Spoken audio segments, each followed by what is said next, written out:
世界の皆さん、おはよう、こんにちは、そしてこんばんは。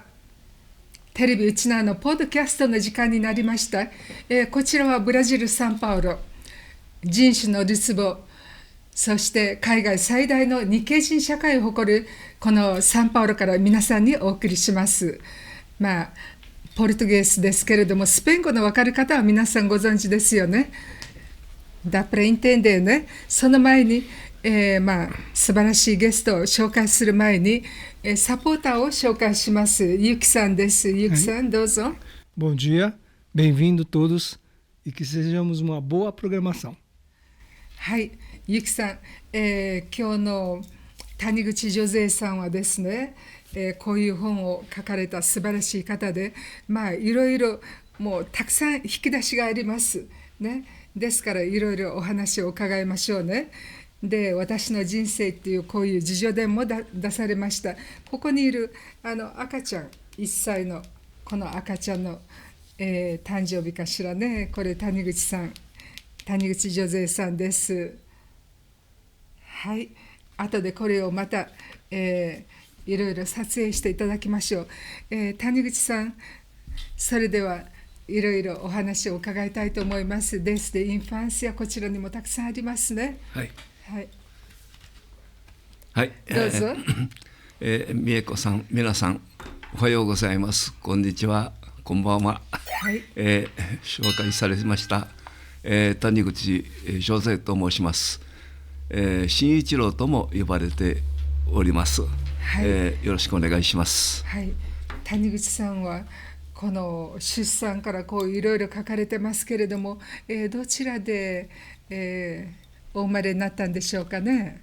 はい、じゃあこれから先はね、ブラジルの、から見ている方が大多数だと思いますので、ポルトガル語で喋らせていただきます。Como a maioria das pessoas que assistem são do lado brasileiro, então eu vou me permitir falar em português, né?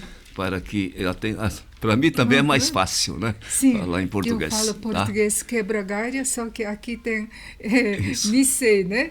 Então, português, por favor. Então, respondendo à sua pergunta, eu nasci no interior, num lugar chamado Tupã. Hoje é uma cidade, mas antigamente nós, os meus pais moravam na zona rural dessa cidade de Tupã. Tupã tinha sido fundado há algum tempo, poucos anos anterior, né? E ele tinha chegado logo depois, né? Isso foi já há muito tempo atrás, há 81, aliás, quase 82 anos atrás, né? Foi no dia 11 de outubro de 1942, quando eu nasci. Portanto, já tenho 81 anos completos. Daqui a pouco vou fazer 82 anos, né? Pouquinho mais idoso do que eu. Pouca diferença. Sim. Pois bem, eu nasci numa família muito pobre, na época que nós não tínhamos nada, né? Por exemplo, o chão era de terra, né? Terra batida, né? Naquele local onde eu nasci não tinha lâmpada, não tinha luz elétrica, não tinha nada. Para fazer um chá, né? O café na parte da manhã, minha mãe tinha que acordar mais ou menos 1 hora antes para acender o fogo na lenha. Mas não pegava fácil, não. Tinha que pegar folha seca que tinha guardado, né? Dali acendia fogo em gravetos, depois é que colocava fogo na lenha, para depois, então, esquentar a água. Daí fazia-se o chá e o café. Então demorava muito tempo, né? Outra coisa que eu lembro, a água também era retirado, né, do poço. Então tinha um trabalho enorme de buscar água lá no quintal do poço, tirar água do poço. E eu lembro também do furô, que era um tambor, né? E lá tomava banho toda a família, né? Nós crianças acho que tomávamos banho primeiro, né? Mas a minha mãe, né, era sempre a última que tomava banho. Então eu acho que toda a sujeira que sobrava lá dentro da banheira, né? Do banheiro não, do tambor, né? Daquele furô, né? Sobrava para minha mãe, né? Mas a gente já gostava daquele banho porque numa época fria de inverno, a melhor coisa que tinha era tomar banho de água quente dentro daquele tambor, né? Então Sim. são minhas lembranças, né, Eu vi daquela esse época. tambor através do filme Gaijin. Eu não sabia, pessoa de colônia, ou antigamente a pessoa tomava banho assim, né? Mas é bonita história, né? Mas desde criança trabalhou, né? Sim. Isso, a gente, né, tinha, né, esse banho de furô, né, que era dentro desse tambor, mas para nós era a maior alegria poder tomar banho, né, todos os dias, né? Sim. Às vezes o mesmo a água da banheira, né, do furô, usava 3 dias. Então, Sim. no terceiro dia, eu imagino, né, como é que devia Só- estar, né? Mas todo Só mundo... que o furô é saudável, né? Muito saudável. Ninguém ficou doente, né? Se a água estava suja ou não, a Sim. gente não ligava para isso, né? Sim. Tupã, né? E depois de Tupã... Bom, depois de Tupã, foi assim. Naquela época, meus pais, né, que trabalhavam na roça, eles tiveram assim um filho atrás do outro. Então, eu sou o primeiro, mas depois de 1 ano e meio já nasceu o segundo. E depois de mais 1 ano nasceu o terceiro. Daí a pouco tinha 3 filhos pequenos, né, que estava dando um trabalho enorme lá para minha mãe, que nem podia mais ajudar meu pai na roça. Sim. Então, a minha avó, que também estava morando no vizinho, elas encontraram um lugar melhor para morar aqui perto de São Paulo, um lugar chamado Itaquera. Então elas saíram lá de Tupã, né, do vizinho lá de onde a gente morava, né, e veio aqui para Itaquera, né, para plantar pêssegos, né, para colher pêssegos e vender, né, vender já para grandes, né, para o mercado de São Paulo, né? Então eu fui levado pelas minhas avós, né? Porque lá em Tupã ia atrapalhar, né, na educação da criação. Então eu vim com minha avó aqui para Itaquera, que também era um lugar muito pobre, né? E eu lembro que a única coisa que a gente tinha era comida, porque, né, casa era tudo assim, uma casa simples, nem janela não tinha, tinha um buraco ali quadrado, né? E tinha um pano pendurado, né, que fixava ali com um prego, né, num prego. Isso aí era quando fechava durante a noite. Durante o dia tirava esse pano e abria, ficava a janela. A porta também era a mesma coisa, era apenas um saco de farinha que ficava ali, né? O chão também era de terra, né? Então era uma vida bastante simples, né?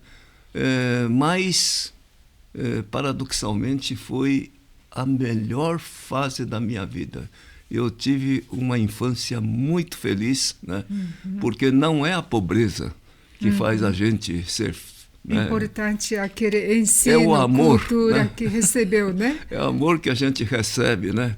A minha avó me cuidava mais do que a minha própria mãe, né? Porque ela tinha um carinho, porque eu era o primeiro neto dela e ela veio para o Brasil na esperança de poder ganhar dinheiro e voltar para o Japão rapidamente, mas não é isso que aconteceu. Ela ficou a vida inteira aqui no Brasil, não tinha condições de voltar mais para o Japão, então a única alegria dela era poder curtir o seu neto, que era eu. Então eu tive um tratamento muito especial dela, né? E das minhas tias também, né? Irmãs da minha mãe, que também, como era o neto preferido, e sobrinho preferido delas. Então eu tive um acolhimento muito grande e talvez a minha vida depois de adulto, né, se tornou assim de sucesso porque eu acho que todas essas coisas da infância que fica na memória da gente é um fator impulsionador para, né, a nossa vitória, entende? Essa infância, felicidade da infância abriu caminho assim, né? Tudo. Com certeza. Por isso que Taniguchi-san fez assim sucesso para toda a área. Miki-san? Parabéns. Essa gratidão a gente tem no coração. Talvez todas as gerações também tenham, mas não de forma tão profunda. Hoje eu já vi isso tudo também.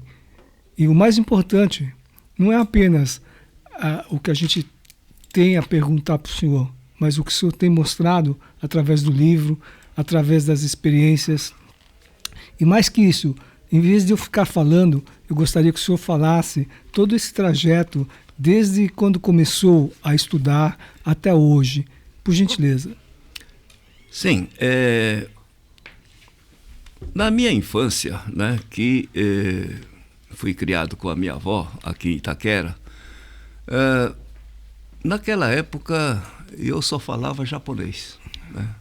A língua usual em casa era japonês. Os vizinhos eram também japoneses, porque ali chamava-se Colônia Japonesa de Itaquera. Todos ali na vizinhança eram japoneses. E quando eu cheguei a ter 5 anos de idade, me levaram para a escola. A primeira escola foi também escola japonesa. Então, eu aprendi a escrever primeiro o katakana e hiragana. Para mim, só existia japonês. Meus amigos, todos na vizinhança, eram todos filhos de japoneses. Eram niseis, mas ninguém sabia falar português. Então, foi um desastre quando eu cheguei aos 7 anos, quando a minha tia me levou lá para matricular na escola brasileira. Chegando lá na escola brasileira, foi um choque enorme, porque a professora falava só em português. E os meninos, todos como eu, ninguém falava português. Foi um desastre.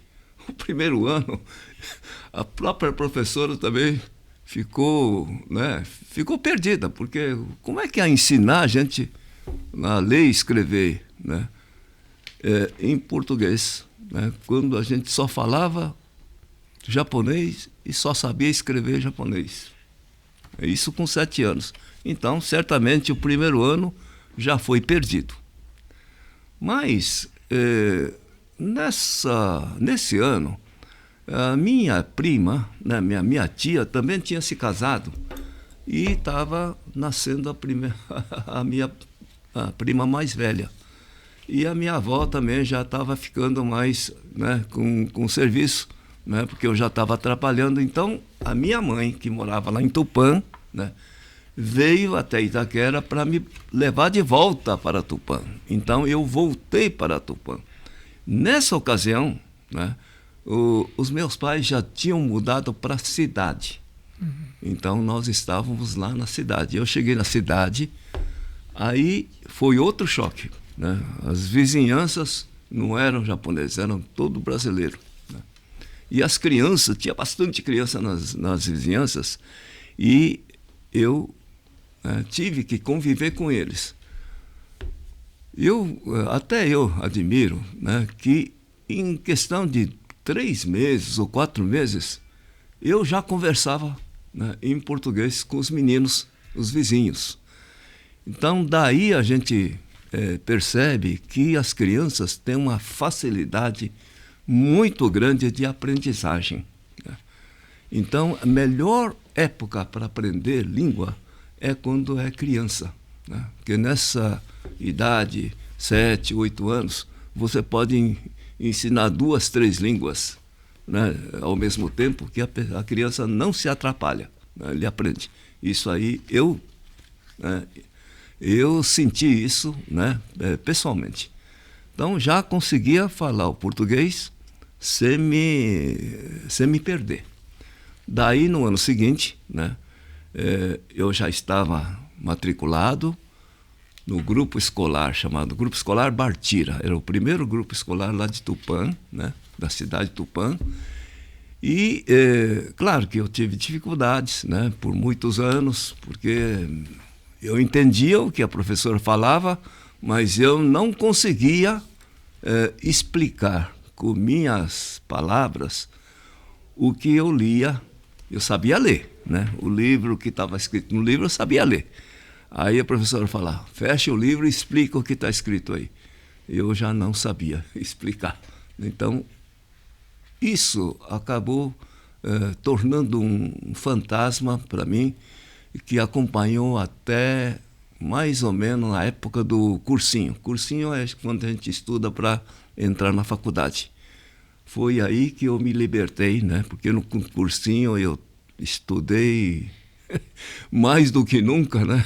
E porque só tinha também uma chance, né? Quando eu terminei o científico lá em Tupã, né, daí para frente já não tinha mais faculdade. Então todos nós terminávamos o ginásio, depois o científico, e vinha para São Paulo, né? E aqui em São Paulo a gente fazia o cursinho para a faculdade. Aí o meu pai falou assim, Shinichiro, você só tem uma chance. Eu não tenho condições de ficar pagando, né, mais um ano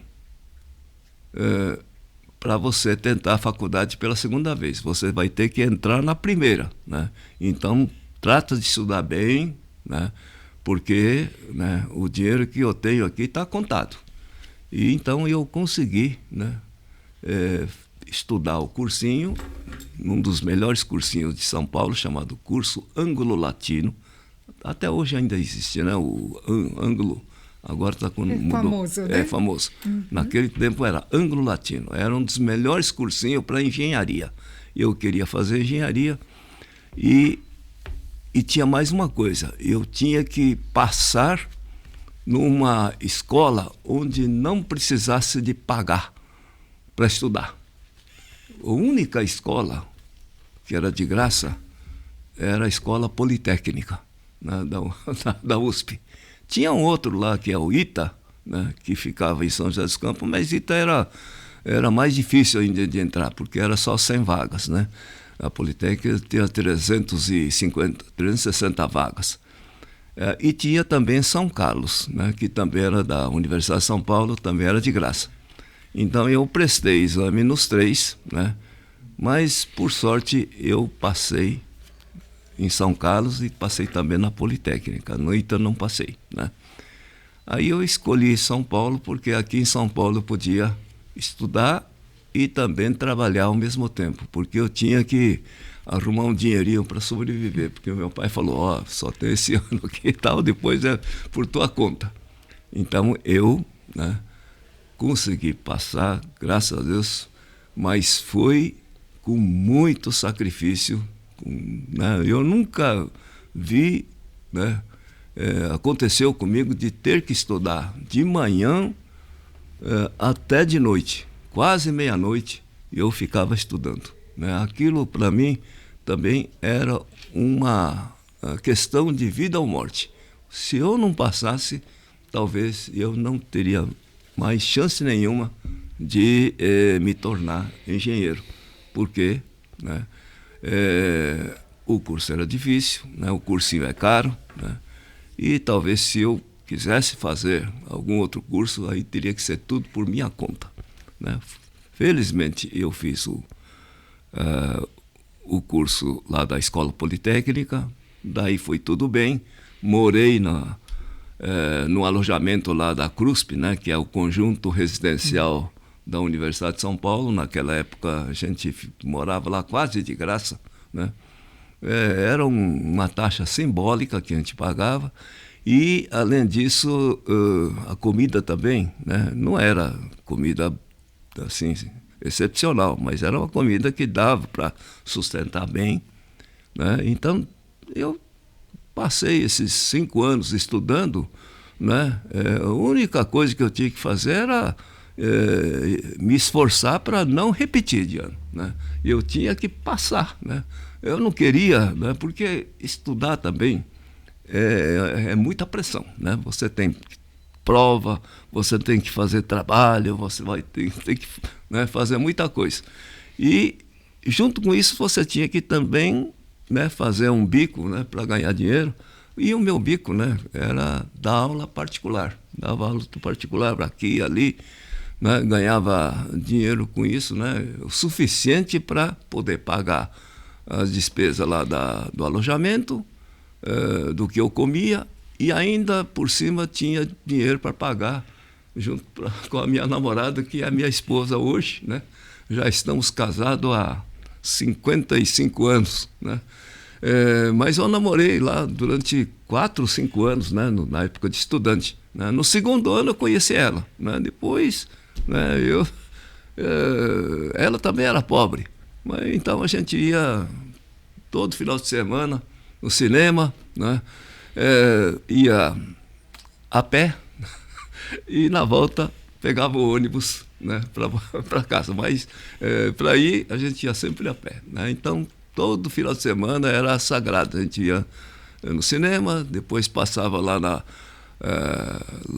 num lanchonete chamado Santa Teresa, que fica lá na Praça João Mendes, né? Depois de lá pegava um ônibus e voltava, né? Aqui ela morava aqui no bairro da Liberdade, né? Então, foi uma fase muito gostosa, tal. Depois que eu me formei, logo depois já casei, porque quem está namorando 5 anos, né? Daí a namorada você vai casar ou não? Aí você não tem jeito, né? Não, então vamos casar. Então eu casei no ano seguinte, depois de formado, né? E depois disso, então, começou aquela vida de trabalho, né? E eu, no começo, assim, trabalhei em vários lugares. Eu ficava, assim, no máximo meio ano, 1 ano, e depois saía, trocava de emprego e tal. Eu fui trabalhar até lá em Mogi das Cruzes, lá na prefeitura. Ia todo dia de manhã para lá, voltava de noite. Daí comecei a dar aula também, aqui em São Paulo, e era mais difícil, porque eu tinha que sair de Mogi das Cruzes, ainda ir para escola da aula e depois ainda voltar, né? E eu morava lá no bairro do Cambuci. Então era uma vida apertada, acordava cedinho, tipo 5 horas da manhã, né? Ia lá para Mogi das Cruzes, depois voltava, ia para a escola, quer dizer, já ia direto para a escola, aí voltar para casa. Então, como eu era novo naquela época, né, eu conseguia fazer, né, tudo numa boa. Até que depois eu encontrei um emprego lá na Sabesp, né? E lá na Sabesp, então, eu fiz a minha carreira lá. Praticamente lá na Sabesp eu me assentei como profissional e fiz carreira lá, né? Comecei como simples engenheiro, fiscalizando obra, mas eu me aposentei já como nível de chefia, né? De departamento, né? Coordenando projetos. E graças a isso eu me aposentei, né? E por sorte, até hoje eu recebo a aposentadoria como se estivesse ainda trabalhando na Sabesp, o mesmo salário. Então, né, todos perguntam: "Oh, Taniguchi, você é um cara de sorte, né?" Sorte, eu sou de sorte mesmo. Desde criança, assim, muito feliz e família boa, orientou muito bem, né? E essa língua japonesa ajudou bastante, né? Para, assim, saber cultura japonesa, porque língua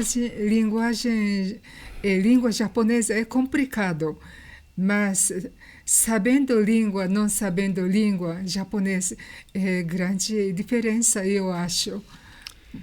Sim, Miyako-san, tem... com relação à língua japonesa, eu tenho que dizer uma coisa que é até curiosa, né? Eu disse que a minha infância, eu só falava japonês, não entendia nada de português. Porém, quando eu estava estudando, na época do ginásio, né? Ginásio é o 2º grau atualmente, né? E colegial, né? Que é o científico, naquela época eu tinha muita dificuldade de tirar notas boas em português, língua portuguesa, né? Um dia um professor de português falou para mim: "Ô, Taniguchi, você, né, é ruim em português, sabe por quê? Você fica falando só japonês lá na sua casa, né? E você não se esforça para, né, para ler algum livro brasileiro ou livro, né, português, né, de autores portugueses, né? Porque é só assim que você pode, né, crescer, né, como entendedor de português, né?" E aí eu achei que ele estava certo mesmo, que a gente tinha que falar, né, para a gente melhorar o vocabulário, tinha que ler bastante livro, né? Mas uma coisa também ficou na cabeça: eu estava fazendo o japonês assim contra a vontade, porque era meu pai que estava obrigando a estudar japonês. Aí, na minha adolescência, todo adolescente ele é meio revoltado, ele é, né, japonês fala shishunki, né, que é uma fase que a gente volta contra os pais, né? Então, nessa época, eu resolvi, né, rebelar contra o meu pai, falando: não vou mais estudar japonês, né? E eu parei por minha conta o Nihongaku, né, que ele estava pagando e tal. E, mais ainda, na hora que ele falava comigo, ele sempre falava em japonês, eu respondia para ele em português, né? Só de birra, né? E foi assim. Aí, ele no começo ele estava estranhando, não estava gostando, mas depois no fim ele acabou aceitando, né? Porque afinal nós estamos vivendo no Brasil, né? E nesse país, quem não sabe falar português não tem sucesso, né? Se quiser falar japonês bem, então vai viver no Japão, né? Para viver aqui no Brasil tem que ser português, né? Mas ele entendeu isso, e aí parou de ficar, né, encucado com isso. E depois que eu parei o japonês, eu parei também de conversar japonês em qualquer situação, né? Só quando tinha um japonês que não entendia português de jeito nenhum, aí eu respondia para ele em japonês. Mas quando a gente não usa o japonês, acontece uma coisa engraçada: tudo que você não usa, você vai perdendo. Então, foi passando os anos e eu fui esquecendo o que eu tinha aprendido. Depois que eu me formei, fui trabalhar, fiquei na Sabesp vários anos, 20 anos ou mais, eu nunca precisei de japonês. Não frequentava comunidade japonesa, não estava envolvido, né, com associações ou grupos, né? Tinha amigos, né, de Niseis, né? Isso aí tinha, mas ninguém falava japonês, todos falavam português. É normal entre nós Niseis conversar em português, isso é normal, né? Então eu esqueci o japonês, tudo que eu tinha estudado na minha adolescência e infância. Bom, chegou um dia que eu me aposentei. E aí minha mãe falou assim: você, né, tem que ajudar o Wakayama Kenshinkai. Seu pai, quando estava vivo, ele ajudou tanto, né, o Wakayama Kenshinkai, agora chegou a sua vez. Aí falei: bom, então eu vou lá ajudar. No que eu cheguei lá, no ano seguinte, o presidente que estava lá, que era conhecido da minha família, da família da minha mãe, né, ele falou: ô, Taniguchi, eu vou te arrumar um cargo bom para você. E na eleição seguinte eu já estava como vice-presidente do Wakayama Kenshinkai. Aí, mas as reuniões naquela época era tudo em japonês, né, porque os associados, tal, maioria era japonês. Reunião em japonês. E eu tinha esquecido o japonês. Cheguei lá, falei, e eu era vice-presidente. Caramba, para mim foi um sufoco, uma saia justa, porque você, né, é vice-presidente, todo mundo está olhando para você e tal, e assim, o que você vai fazer? Aí eu tinha dificuldade de falar japonês, passei uma vergonha danada, né, porque eu ficava sempre quieto, né, sem abrir a boca para não falar errado, não falar besteira. Mas as cobranças continuavam existindo, né, e eu mesmo me cobrei. Se você não estudar japonês, você não vai conseguir assumir. Porque um dia você vai ser chamado para ser presidente lá do... Né, aí você vai ter que estudar japonês. Aí tá bom, então vou começar a estudar japonês. Aí fui procurar uma escola japonesa e tinha aqui no Bunkyo. No Bunkyo tinha ainda, né, naquela época. Aí quando cheguei lá, eu sentei junto, tudo com rapaziada, com meninos, tudo né, jovens, 15 a 20 anos. E eu já estava com 60 anos ou mais, né? Tinha um velhinho lá no meio daquela turma lá. Tá bom. No início eu estava até meio incomodado, mas depois eu acabei acostumando, né? E todos os meninos me respeitavam, porque eu era mais idoso, né? Mas uma coisa que eu percebi é que eu conseguia aprender numa velocidade muito mais rápido do que os meninos. Os meninos tinham dificuldade de aprender a escrever, falar, né? Enquanto que eu conseguia já falar direto. Falava e para aprender kanji também não era tão difícil. Então enquanto eles andavam um passo, eu dava 3 passos.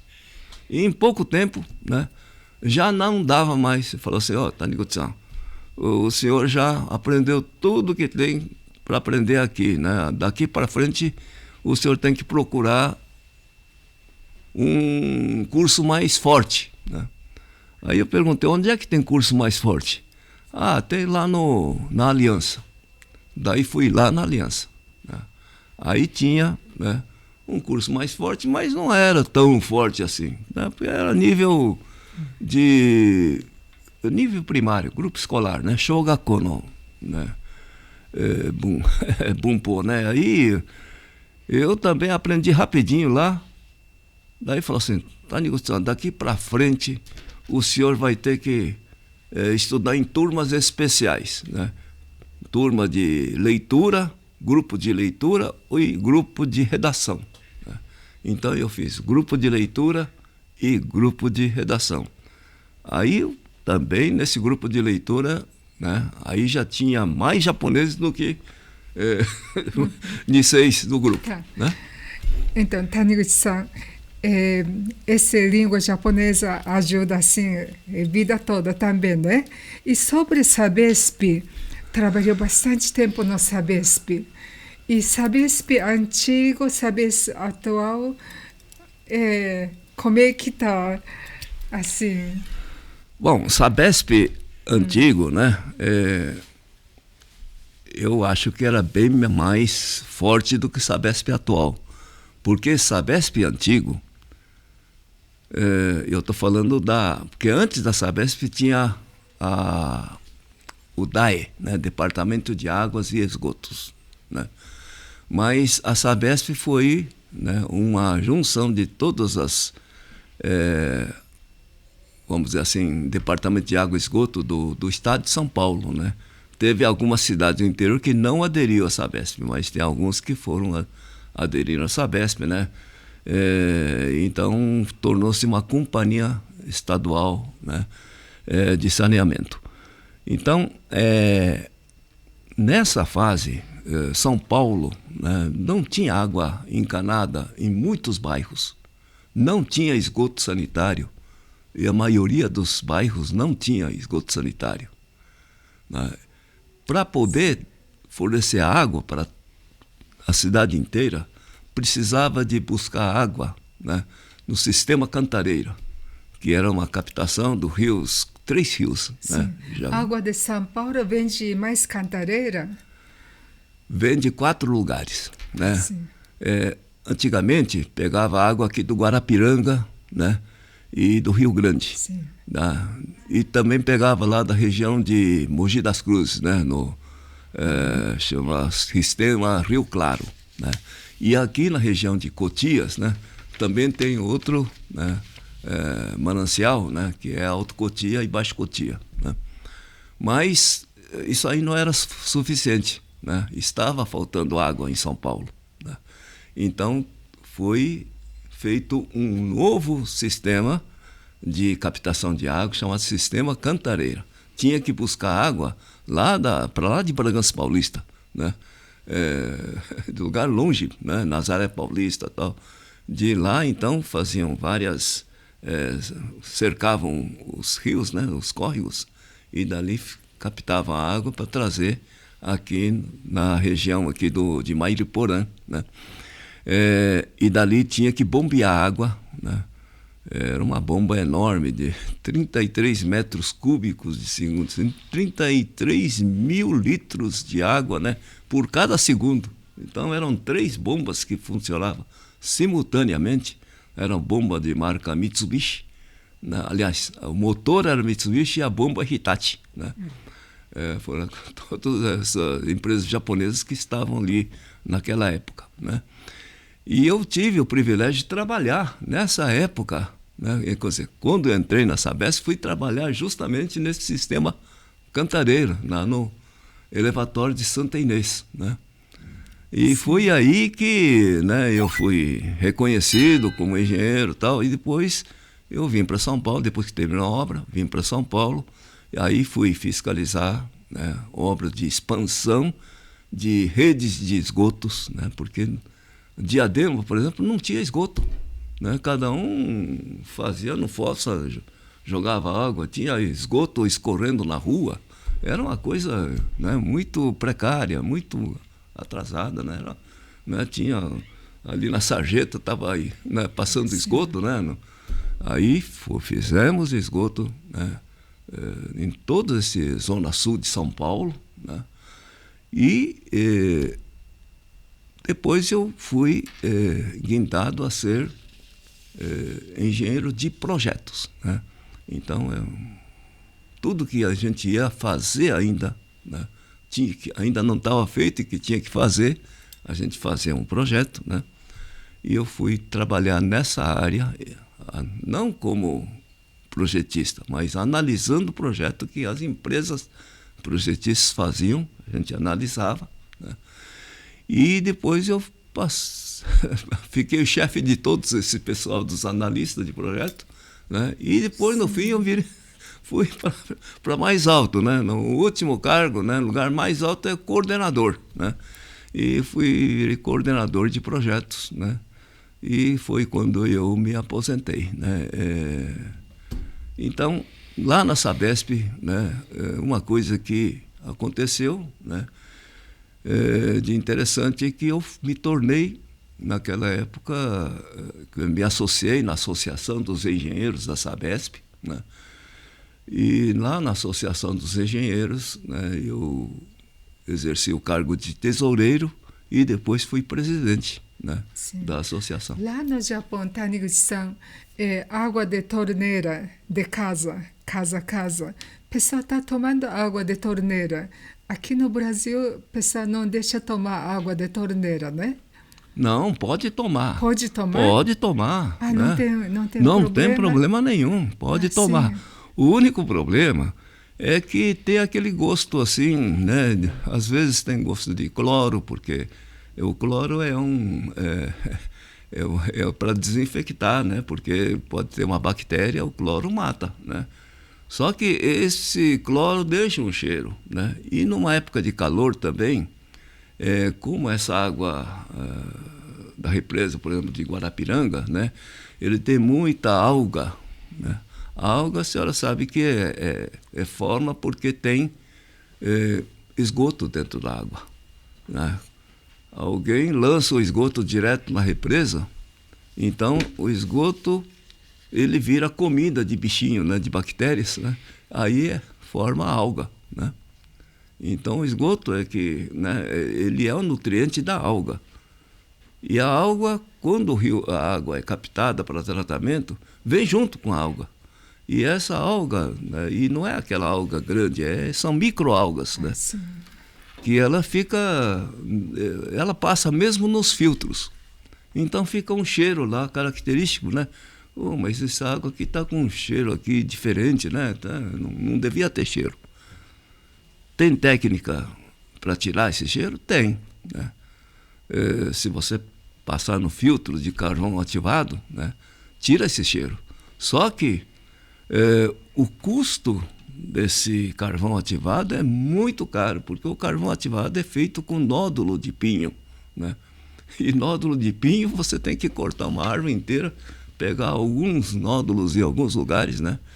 E isso aí, essa operação é muito caro. Então, a Sabesp, se comprar esses filtro de carvão para limpar, né, tirar o cheiro da água, a água vai ficar 10 vezes mais caro. Quem está pagando R$50 vai ter que pagar R$500 por mês. Ninguém aguenta pagar, principalmente, né, a camada mais simples da sociedade, né? A maioria não, né, paga a taxa mínima, né? Por isso que a tarifa é chamada social. Taniguchi-san, década 80 e 90, eu era professora de escola japonesa do governo japonês, lá no Campo Limpo. Levava as crianças para saber tratamento de água e tratamento de esgoto. Sim. Aí eles mostraram aquele fezes, Sim. coisa de fezes, fazia tipo tijolo. Sim. Eu queria saber isso. Isso aí não é bem fezes, né? Não é bem fezes. É o lodo, né? Ah, sim. O lodo é vamos dizer, o material que decanta, né? Quer dizer, você coloca o esgoto dentro de um compartimento, uma caixa, tipo de uma caixa, uma piscina. E aí, o esgoto, que não é uma mistura, né, de água com essa sujeira Sim, toda, né? Sujeira, né? Aí você deixa ele decantar. Decantar ele abaixa, né? E todo aquele material mais pesado, ele, né, o japonês fala chinden, né? Sim, chinden. Sim. Ele desce, né, decanta lá embaixo. Aí, lá embaixo tem um tipo de um rastelo bem grande que recolhe todo esse lodo. E esse lodo, ele entra num compartimento, né, só de lodo, né? E nesse local, ele fica fermentando ali durante 3 meses.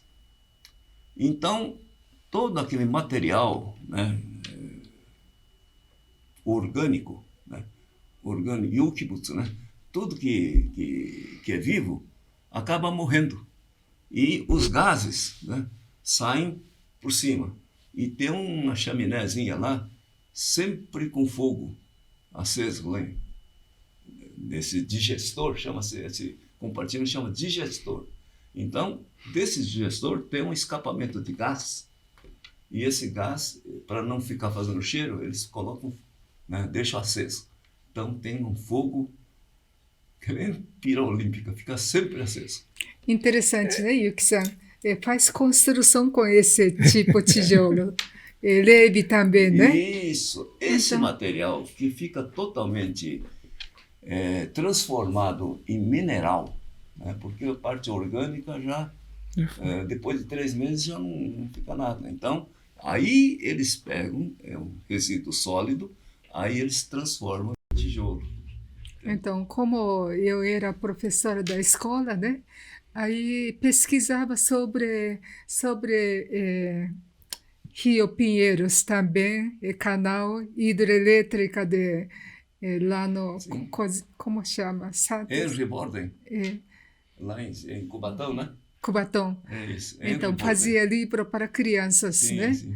Mostrando. Olha, eu estou viajando com o senhor aqui hoje e aprendendo. mais importante, que a gente fala de novo, o agradecimento que o senhor tem desde o início, desde o banho, a gente brinca, Sabesp, e hoje. Hoje, como fruto de tudo isso, como um grande tesouro que o senhor trouxe e traz, o senhor também tem outros tesouros. Tem. Além do tesouro do coração, o senhor tem o tesouro que a gente chama de Rosa Mineko, José Hiroshi, Luciana Yumi, Alexandre Yoshimatsu, Tiago, Melissa. O que o senhor pode falar sobre isso? Olha, para mim é um orgulho, né? Ter eles, porque todos eles adoram, né? O pai, né? O Tchan, né? Que eles têm, né? Eu acho que não é por acaso, né? Que eu recebi tudo isso, né? Eu acho que na vida, né, a gente tem também contar com a sorte, mas depende também do esforço de cada um, né? Eu procurei fazer o meu melhor, né? Apesar de que trabalhei dia e noite, né, durante a minha fase produtiva da vida, né? Até hoje eu produzo, mas já não é para sustentar a família, né? Hoje eu faço para ajudar a comunidade. Mas naquela época eu não tinha quase tempo para poder passar os finais de semana com os meus filhos, passeando aqui, passeando ali. O único, né, tempo que eu tinha assim, mais assim, folga para curtir com eles, né, que os filhos eram pequenos, era quando eu tirava férias. E eu fazia tudo para tirar férias no mês de janeiro, quando todos também querem tirar férias. Mas tive sorte, né, lá no Sabesp, de conseguir tirar férias no mês de janeiro, e era quando eu me dedicava integralmente para os filhos, né? Então, nós temos aí hotéis, nós construímos casas no interior, no beira de represa e tal, para poder, né, passar um período aí, né, de, não digo um mês inteiro, mas pelo menos uns 20 dias, né, juntos, né? E são essas recordações, eu acho que marcaram bastante no crescimento deles. Agora, eles viram, né, eu trabalhando, né, e isso deve ter servido de exemplo para eles também, né, se esforçar, né, e eu sei que todos eles estão se esforçando hoje, cada um na sua área, né, e já tenho 2 netos, né, que os 2 mais velhos não se casaram, né, mas o mais novo casou, tenho 2 netos, o mais velho já está com 15 anos, é o Tiago, a Melissa já está com 10 anos, né? Mas são amor de crianças, né? E tenho certeza que eles também, né, vão ser pessoas de sucesso porque eles estão seguindo o mesmo caminho, né, que eu segui, que os meus filhos também seguiram. Então, eu tenho, assim, né, muito orgulho, né, de dizer, né, que apesar, né, de não ter, né, ficado muito tempo com eles, mas mesmo assim, né, eles, né, se tornaram pessoas, né, dignas, né, e estão prestando algum trabalho, né, em benefício da sociedade. Taniguchi-san, só rapidinho. A importância também, o senhor, eu tenho visto, na parte assistencial, Kodomo no Sono, mesmo o Akayama Kenjinkai. Em poucas palavras, o senhor poderia nos informar? Sim, sem dúvida. Depois que eu me aposentei, né, o tempo passou a ser meu, tudo para mim, né? Mas eu também senti que não seria correto, nem seria ético, né, ficar vivendo só para mim. Né? Porque se eu quisesse, eu poderia ter uma vida dos meus sonhos, né? Porque recebendo um salário, sem trabalhar, mas como se estivesse trabalhando, isso aí é um grande, né, uma grande vantagem. Né? Agora, se ficar comendo, dormindo e não fazendo mais nada, assistindo televisão, não sei, eu não ia me sentir bem. Né? No início, o primeiro mês, eu acho que fiquei assim, deliciando, porque eu ia pescar, eu ia fazer coisas que eu gostava, tal, mas tudo para mim. Né? Ia lá para o sítio, lá na casa lá de campo que eu tenho lá em Avaré. Né? Mas isso tudo é apenas uma quimera, ele não tem valor nenhum, a não ser, né, para mim, mas daqui a pouco também a gente fica cansado, né, e perde o sentido. O verdadeiro sentido, né, que eu percebi depois é fazendo coisas úteis para o próximo, principalmente para a coletividade. Né? Eu senti isso quando eu comecei a atuar lá no Kodomo Sono. Né? Um dia estava assim, já de aposentado, né? Me ligaram para mim. Quem me ligou foi o presidente do Kodomo Sono. Daquela época chamava-se Makoto Iguchi. Eu lembro, Taniguchi-san fazia entrevista na rádio, né? Isso, era presidente de Kodomo Sono, né? Foi ele que me convidou, né? E depois, no início, eu nem sabia o que tinha que fazer, mas depois que fiquei participando lá da diretoria, fui aprendendo, vendo o que era. Era exatamente um trabalho árduo, porque lá, você como diretor tinha que buscar dinheiro. Tinha que ir pedir dinheiro em tudo quanto é lugar, né? Mas eu estava até meio envergonhado no início, mas depois pensei, mas eu não estou pedindo dinheiro para mim, né? Eu não preciso, mas eu estou pedindo dinheiro para aqueles que precisam. Aí eu comecei, né, a criar coragem, né? E no fim acabei me tornando até presidente daquela entidade, onde, né, fiquei 4 anos como presidente. Conheci toda a cidade aqui do interior, tanto do Paraná, Mato Grosso do Sul, né, estado de São Paulo, né, todas as associações, né, Nihon Jinkai, eu ia lá para pedir para o presidente, para a diretoria, Yoroshiku onegai shimasu, né? E todo ano era a mesma coisa. Além de grande assim profissional engenheiro de Sabesp, assim, foi professor de FATEC também. Sim. Depois conta sobre professor, né? Sim.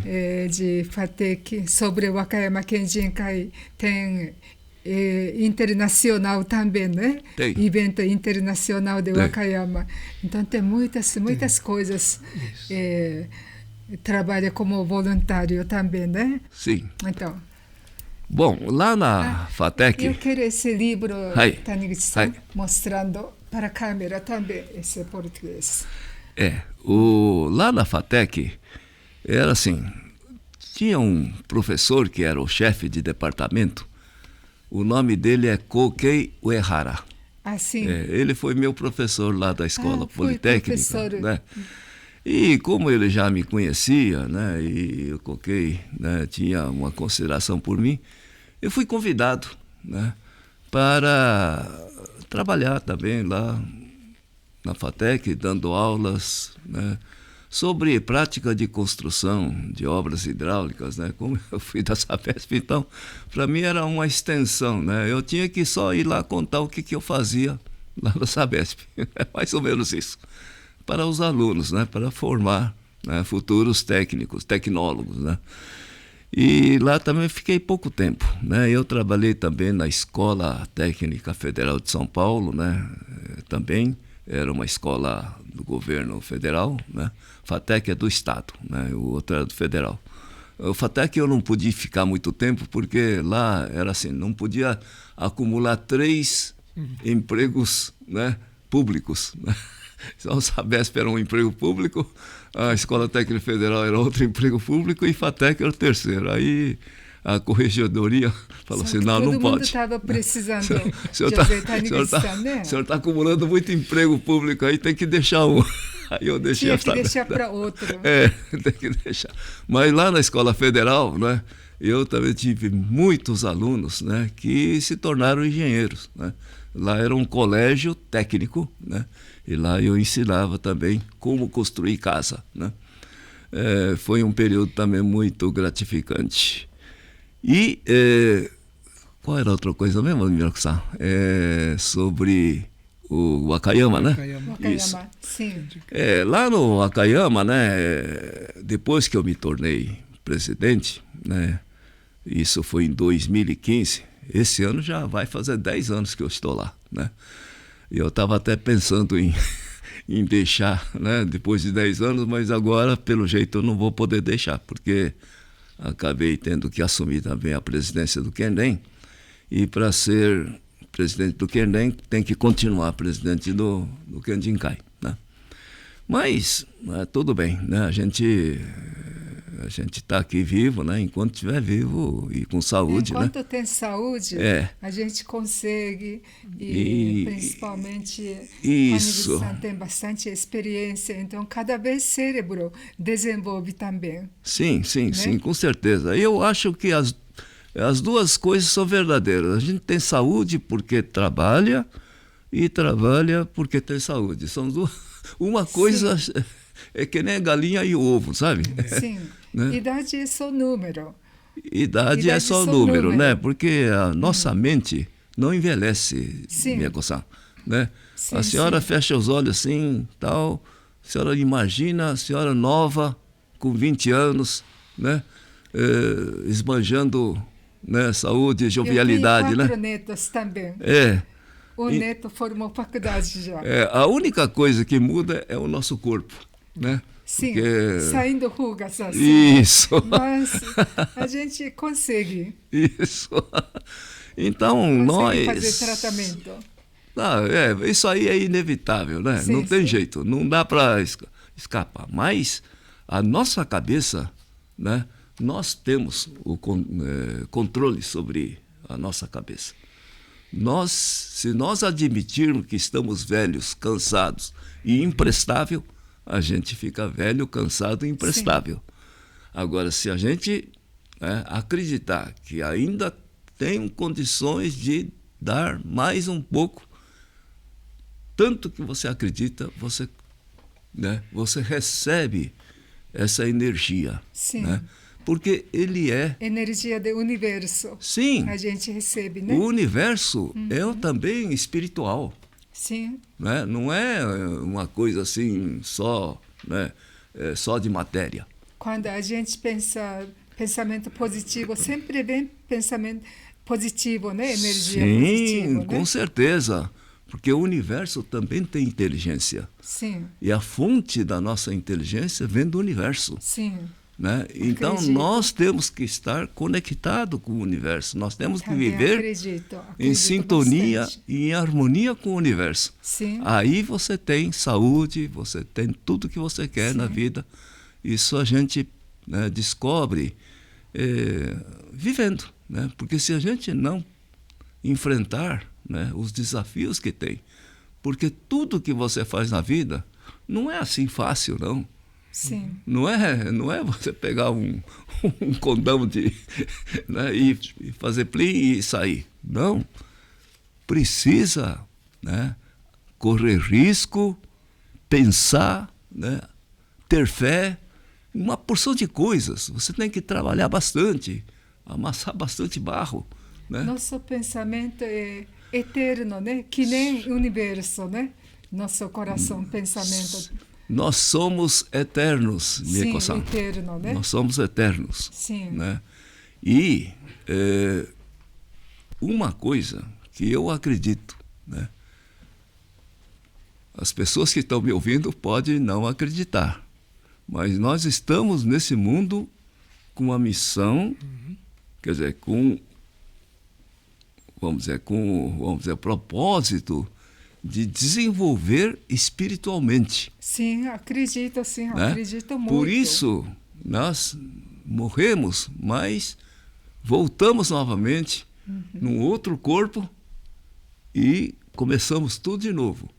Só que num plano mais evoluído, né? Quer dizer, tudo que a gente aprendeu, ele vai acumulando. Quando a gente não tem aquelas crianças que já nascem tocando piano, né? E nunca estudou em lugar nenhum, já sabe. O que é isso? Né? Porque isso aí são conhecimentos que eles trazem dentro dele, né? De vidas passadas. Então, com essa energia, Wakayama Kenjinkai, né? Wakayama Kenjinkai, né? Eu sou o primeiro presidente Nisei, né? Sim. Do Wakayama Kenjinkai. Os anteriores eram tudo Issei. Por isso também não falava português, falava tudo em japonês. Eu agora vim para... Agora é bilingue. Quando precisa ser, eu sou sim. bilíngue, né? Quando eu vou para o Japão, converso com o Japão, né? Inclusive troco e-mail, WhatsApp, tudo com o Japão, aí é em japonês. Agora aqui tem que ser em português. Não ficou assustado, não? José-san Nisei, que fala Nihongo, faz palestra lá no Japão. Acho que não, porque hoje já tem bastante gente bem melhor do que eu, viu? Então, acho que não... Só que experiência é diferente, né? Eles, claro que eles gostam, né? Porque facilita para eles. Imagine se eu não falasse japonês, né?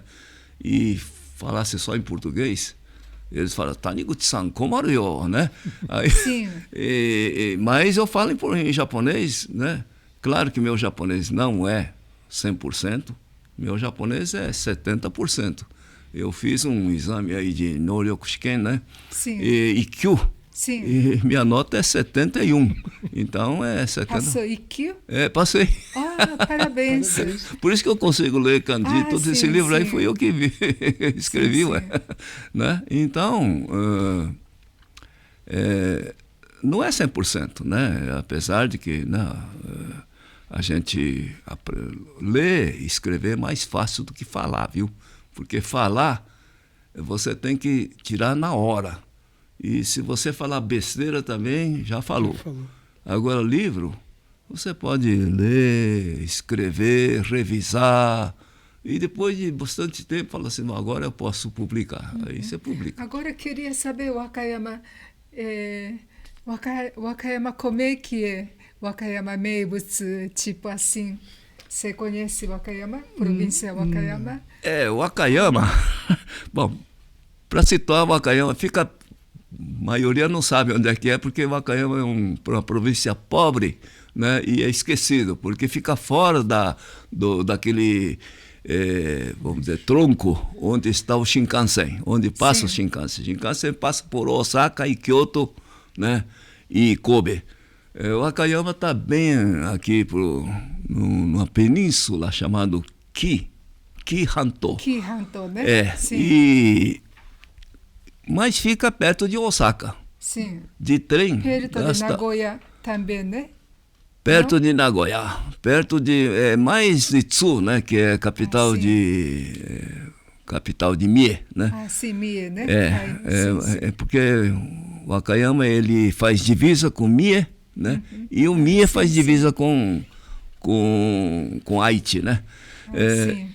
Então, o Wakayama é uma província onde 80% é montanha. Sim. Chama Montanha de Kumano.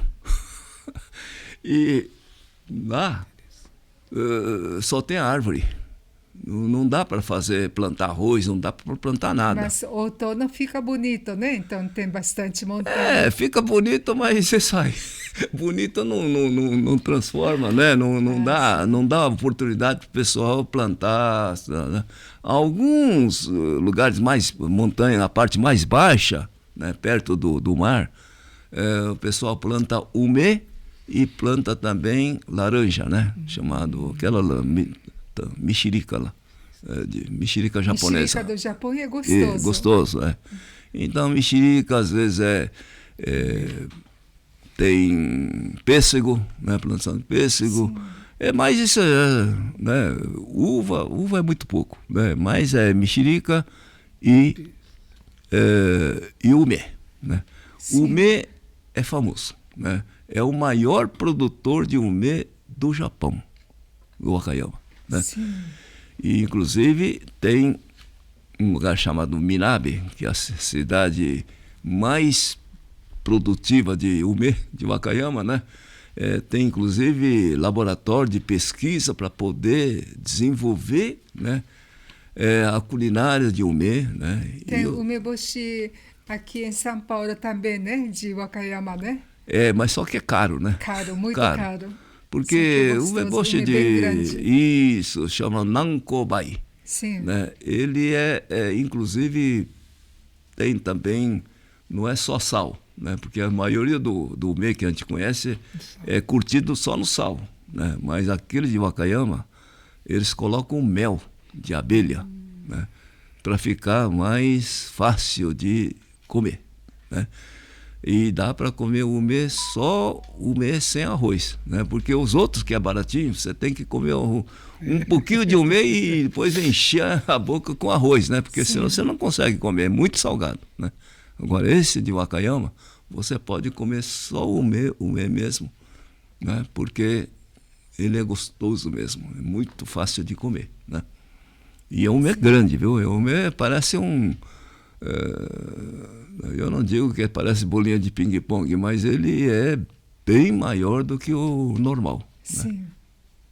E inclusive agora no Festival do Japão vai vir um empresário de Wakayama, 2 empresários, um trazendo o umeboshi, né? E o umeshu.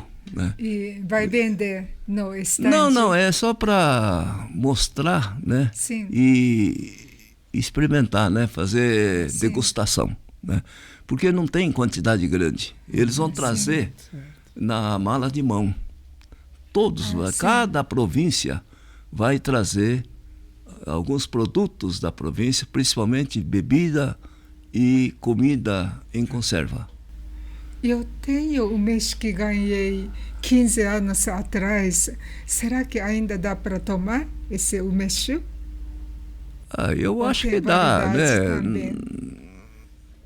Bom, pode ser que tenha validade, né? Mas eu não sei também. Eu tenho algumas bebidas, né? Quer dizer, vinho não dá para tomar. Umeshu feito no Campinas. Um senhor que deu para mim. Não, se tiver assim bastante álcool, aí tudo bem. Agora, se tem pouco álcool, ele acaba alterando, né? Tá. Que nem o uísque, pode ficar 10, 20 anos que não estraga, né? Ele mantém, né? Pinga também, mesma coisa, não estraga. Agora, cerveja, saquê, depois de uns 3, 4 anos já... Então, lá no Wakayama tem pêssego, umê, né? Mais famoso, né? O Wakayama, ele se não me engano, é o 5º província que mandou mais imigrantes para o Brasil. Sim. Por quê? Porque lá não tem espaço para morar tanta gente. Então, numa época que o Japão estava em dificuldade, que não tinha comida para todo mundo, eles tinham que expulsar, né? Aqueles que estavam atrapalhando lá, quer dizer, geralmente era o 3º filho, o 4º filho, porque antigamente os pais, né, nasciam ali 5, 6 filhos, né? Toda a família era assim. Só que o Brasil também estava precisando, né? Aí deu certo, né? Veio aqui, né? Só que eles vieram pensando que aqui no Brasil ia ganhar dinheiro, ficar rico, tal, e não era bem assim, né? Por isso Tinha que bastante propaganda assim no Japão, né? propaganda Venha para o Brasil. enganosa, né, Mieko-san? Aquilo lá foi para expulsar, né? Porque muitos falam, não é imin, é kimin. Kimin é Peru. Sim, sim. Então, sim, jogar. Exatamente, foi isso aí, né, que aqueles que vieram para cá e ficaram revoltados, né, Mas o acharam. Brasil cresceu com imigrantes italianos. Graças assim, a todos Deus, imigrantes, graças né? a esses imigrantes, né, nós estamos aqui sobrevivendo, Sim. tal, porque os nossos pais, eles não conseguiram realizar, né, talvez o sonho deles enquanto eles estavam vivos, mas o sonho deles que eles imaginaram foram realizados através dos filhos deles, né, filhos e netos deles, que somos nós. Então nós estamos, né, hoje, né, chegando no nível onde os meus pais estavam, né, imaginando, né? Então, Mas graças a, né, antepassados também, o brasileiro fala japonês garantido, né? Então tem fruto, né? Nosso fruto. olha, graças à honestidade, o trabalho, né, desse pessoal, os japoneses vieram, né, porque o japonês é sério mesmo, é majime, né? Não tem assim, pode ser que tenha hoje, né, alguns aí, mas japonês malandro não tem, né? Nós sabemos, né, que esses imigrantes todos eram honestos, trabalhadores, né, e nem todos também, né, prosperaram, né? Alguns não conseguiram, né, nem sobreviver, porque houve também doenças como a malária, né, que acabou dizimando muitos deles, né, naquela época onde tudo era precário. Moravam longe da cidade, né?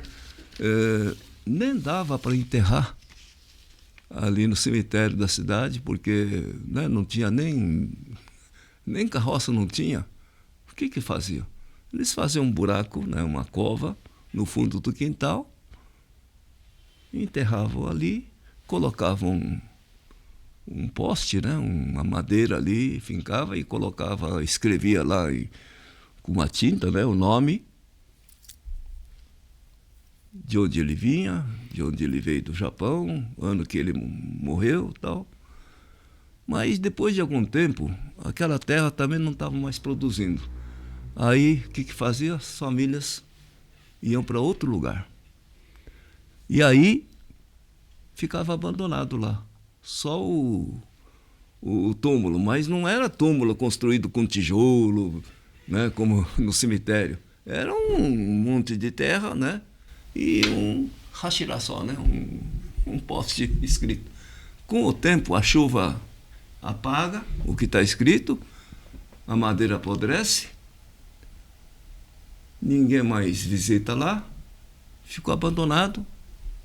Depois de 20 anos, todo mundo já esqueceu. Aí, um dia vem um parente do Japão, tem um parente meu que está aqui no Brasil, onde é que está? Mas ele morou aqui, assim, nesse lugar. Aí encontrou lá um montinho de terra lá. Ué, será que é aqui que ele foi enterrado? Não sei. Fica assim, né? Nós temos, né, a figura do Muembotoke. Muembotoke são túmulos abandonados de pessoas que faleceram ali na zona rural e não são identificados. Não sabe onde é, só tem o nome, não sabe onde é que ele está enterrado. Mesmo que encontrou lá os ossos, você não pode dizer, esse aqui é do senhor, esse aqui é daquele senhor lá. Não pode, porque tem vários ossos, tudo perto um do outro, né? Então, para poder solucionar isso, por isso que tem lá o Irei-ri, lá no Ibirapuera.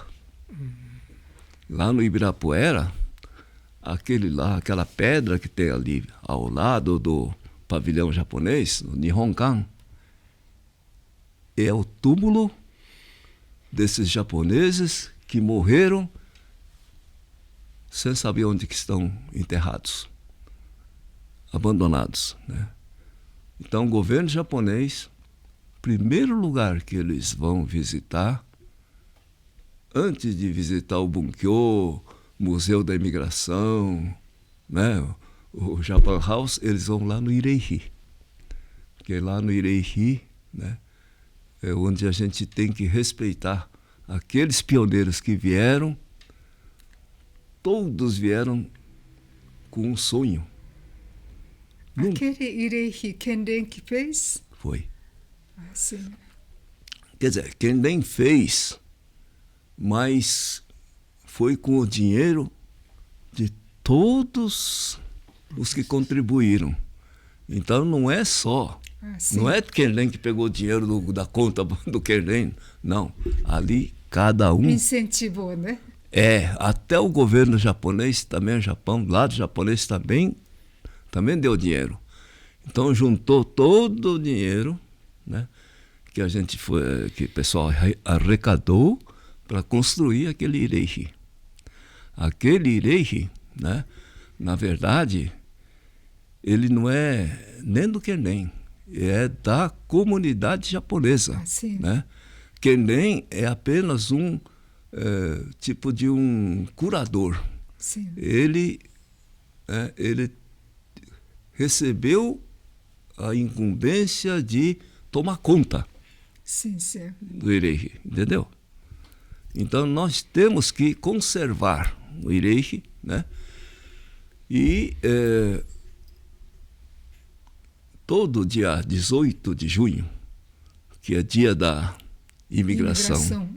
Sim, 116 anos. Isso. Este ano. Vai ter lá no Irei-hi também um culto em respeito aos antepassados, principalmente esses que morreram e não foram lembrados, né? Esses que ficaram desconhecidos, né? Graças a eles que a nossa sociedade, né, nipo-brasileira sobrevive hoje, está bem, né? Mas foram eles, foi eles outro, né? que eles sempre sucumbiram para nossa prosperidade, né? E se a senhora puder, né, ir lá também, pode ir, viu? Será convidado. Eu vou ter que fazer um discurso de agradecimento, não é para o pessoal que foi lá, não. É para os que morreram, né? Para eles que eu tenho que fazer o agradecimento. E aí nesse dia tem 2 discursos. Um é meu e outro é do cônsul. O cônsul faz pelo governo japonês. E eu faço pela comunidade, né, nipo-brasileira que está aqui. Imigrantes, Japão também tem essa integração boa, né, com o Brasil e Japão, e todos assim, mundo todo, imigrantes, eu acho, ajuda bastante Japão também. Graças a imigrantes, Japão também assim. Sim. Olha, recebe mais credibilidade. Essa ligação é muito importante, né? Quando teve aquele grande terremoto e tsunami lá na região nordeste do Japão, né? Brasil, né? Que a comunidade brasileira enviou também muitos, né? Ajuda lá para o Japão. Agora, recentemente, teve lá o Noto, né? Noto Hanto, né? Também nós arrecadamos, né?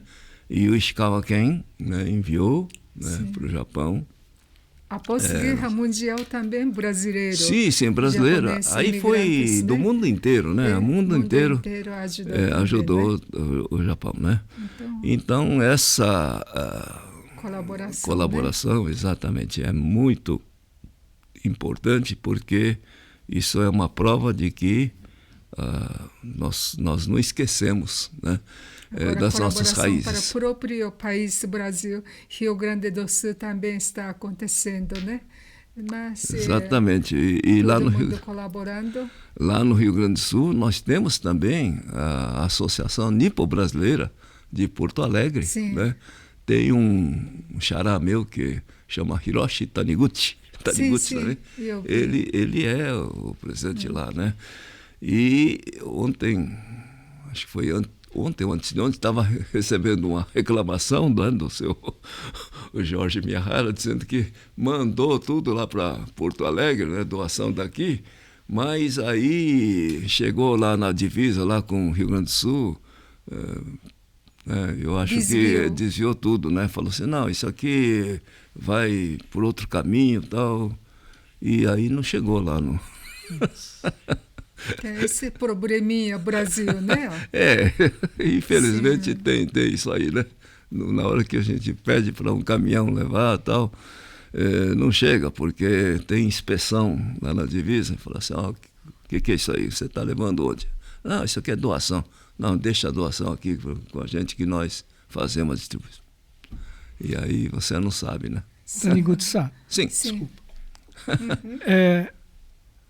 O que o senhor pode falar para esses ouvintes, crianças, adolescentes, jovens, para que mantenham essa cultura e, apesar de tudo isso, a tradição?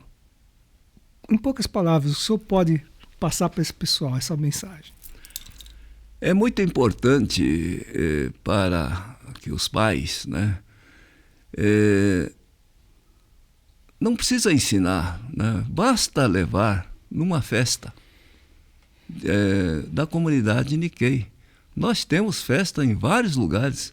Então, se está vendo lá um bom odori, se está vendo lá uma comida japonesa, né? Festival Japão, tem tanta comida japonesa lá, está vendo lá, né? Então, a criança, sem precisar de professor, sem nada, só de olhar, já vai estar aprendendo. Nós também aprendemos, né? Toda essa cultura, vendo e praticando. Né? Obrigado. Tá. Agora tem algum sonho para jovem? Vamos finalizar para o Brasil. Alguma mensagem, né? Sim. Eu gosto do Brasil, mesmo que tenha bastante probleminha. Eu gosto do brasileiro, Brasil. Eu acho que essa terra, se melhorar esse probleminha, vai ficar primeiro no mundo. Eu também penso exatamente como a senhora, viu, dona Vileco? Mas, apesar de todos os problemas, eu acho o Brasil um lugar muito bom para se viver. Né? Não tenho nada que reclamar do Brasil. Né? Sim, eu agradeço também. Exatamente. O país acolheu os meus pais, que vieram aqui como imigrantes, deu oportunidade para eles, né, fazerem, trabalhar né, e deu oportunidade para que eu pudesse estudar de graça, tanto na escola primária, na secundária, até faculdade, eu não paguei, né? Estudei tudo, claro que tive que ralar bastante, mas eu, né, recebi tudo do governo, de graça, né? E tenho cidadania brasileira, né? Tem países que não, né, nasceu aqui no Brasil, mas nasceu lá no Japão, mas não é, por exemplo, reconhecido como japonês, né? Porque a legislação é outra. Aqui, você nasceu aqui, é brasileiro, né? Então, este país, né, é realmente muito bom.